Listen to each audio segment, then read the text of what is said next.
So there we have it, rugby fans. The first half of Bledisloe won from the Melbourne Cricket Ground. Interesting half of rugby. One of those halves that really lacked definition. You can see the All Blacks were trying to exert their type and their shape into play, but it wasn't happening. Wallabies are doing well. It was almost like a half of rugby in between the 22s until the latter part of that first half, where the All Blacks were able to exert some dominance, were able to score a try. Kickoff didn't go 10 metres. That opened a door, and then the try on half-time to Will Jordan. What does he do but score tries? I believe it's 23 tests, 23 tries. One of the supremely talented players in world rugby is able to finish off. And Richie Mo'unga, who missed an easy conversion to begin, is able to finish it off. So the All Blacks go into halftime up 19-7. Momentum into halftime. Momentum into the second half, where they should be able to build. A note on Alan Alatoa, who went down and looks like a serious knee injury. We certainly don't want to see that for any international rugby player. And it was awesome to see players from both sides consoling and...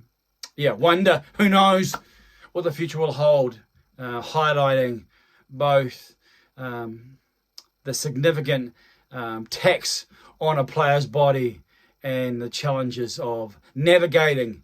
I said in commentary, as he came off on the cart and looked around, you wondered what was going through his mind. The Wallabies can be encouraged with that first half. They showed some good initiative. The back line, what we said beforehand, definitely got some game-breaking players. Carter Gordon has signs, has fumes, even more than fumes, but can't make those basic errors.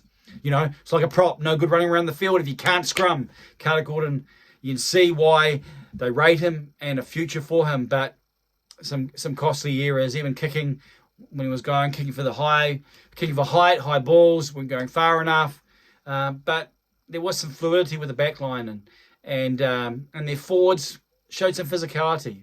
But rugby at the elite level is not about 90% or 95%. You've got to be able to nail it. You've got to be able to work your way throughout the contest and not open doors, because it can just be a little crack.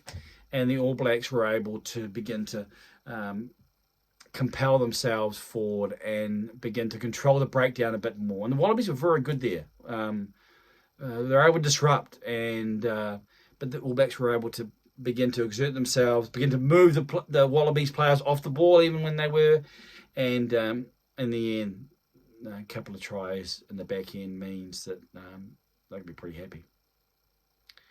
And we'll see you in the second half.